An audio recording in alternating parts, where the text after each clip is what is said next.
এই দেখো বন্ধুরা, এটা হলো ধনেপাতা, এটা হলো কড়াইশুঁটি, এটা হলো পেঁয়াজ কলি। আর এইখানে দেখো কড়াতে তেল গরম হচ্ছে। তা তেল গরমেতেই কাঁচা লঙ্কা পেঁয়াজ কলিটা দিয়ে দিচ্ছি। দেখতেই পাচ্ছ, দিয়ে দিলাম। দেখলে দিয়ে দিয়েছি, দেখো। এবার পেঁয়াজ কলিটাকে ভাজছি। পেঁয়াজ কলিটাকে ভালো করে ভেজে নেবো, লাল লাল করে। তারপরে এই কড়াইশুঁটিটাকে একটু ছাড়ানো আছে, জল দিয়ে যাচ্ছি ধুতে। চলো জল দিয়ে ধুয়ে দেখাচ্ছি। ছাড়ানো রয়েছে তো, তাই একটু ধুয়ে নিলাম, নোংরাটা, হাতের নোংরাটা যাতে ধোয়া হয়ে যায়।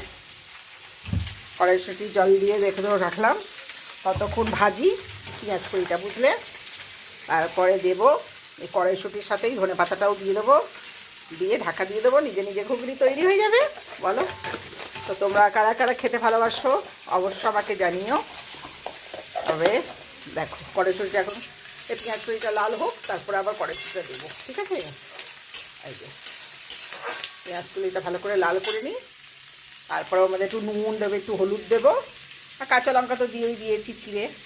আর লাগবে না কোনো ঝাল মশলা, হালকা হালকা মশলা ঝাল থাকবে, খেতে খুব ভালো লাগে মুড়ি দিয়ে। তাই করে রাখছি এখন থেকে, ঠিক আছে। দেখো বন্ধুরা, এবার কড়াইশুঁটিটা দিয়ে দিয়েছি, দিয়ে চালিয়ে দিলাম, নুন হলুদ দিয়ে দিয়েছি। এবার এটাকে ঢাকা দিয়ে রাখছি। এই কড়াইশুঁটিটা গলে গেলে আমার ঘুগনি তৈরি হয়ে যাবে। ঢাকা দিয়ে দিলাম সেদ্ধ করার জন্যে। দেখলে, দেখো বন্ধুরা, ভাজা হয়ে গেল। এবার আমি একটু জল দিয়ে দিচ্ছি যাতে এটা সেদ্ধ হয়ে যায়, বুঝলে। এই জল অল্প দিলাম, জল।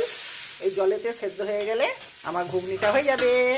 তাহলে তোমরা কিরমভাবে ঘুগনিটা করে খেও, খেতে খুব ভালো লাগে, কম মশলার রান্না। দেখো বন্ধুরা, কড়াইশুঁটির ঘুগনিটা হয়ে গেছে। এবার এটাকে নামিয়ে দেবো, গ্যাস অফ করে দেবো। দেখতেই পাচ্ছ, শুকনো শুকনো করেছি, যাতে মুড়ি দিয়ে ভালো লাগে খেতে, শুকনো খেতেও ভালো লাগে। তোমরা যেরকমভাবে খুশি সেরকমভাবে খেও। মুড়ি দিয়ে খেতে পারো না তো শুধু চামচে নিয়ে এবারে কাঁচা পেঁয়াজ একটু ছড়িয়ে দেবে, দিয়ে খাবে, ওটাও ভালো লাগবে। দেখেছে, জলটা পুরো শুকিয়ে নিয়েছি। এটা হয়ে গেল কমপ্লিট। বাটিতে ঢেলে নিই। Tata, bye bye. তোমরা এরকমভাবে বানিয়ে খেও।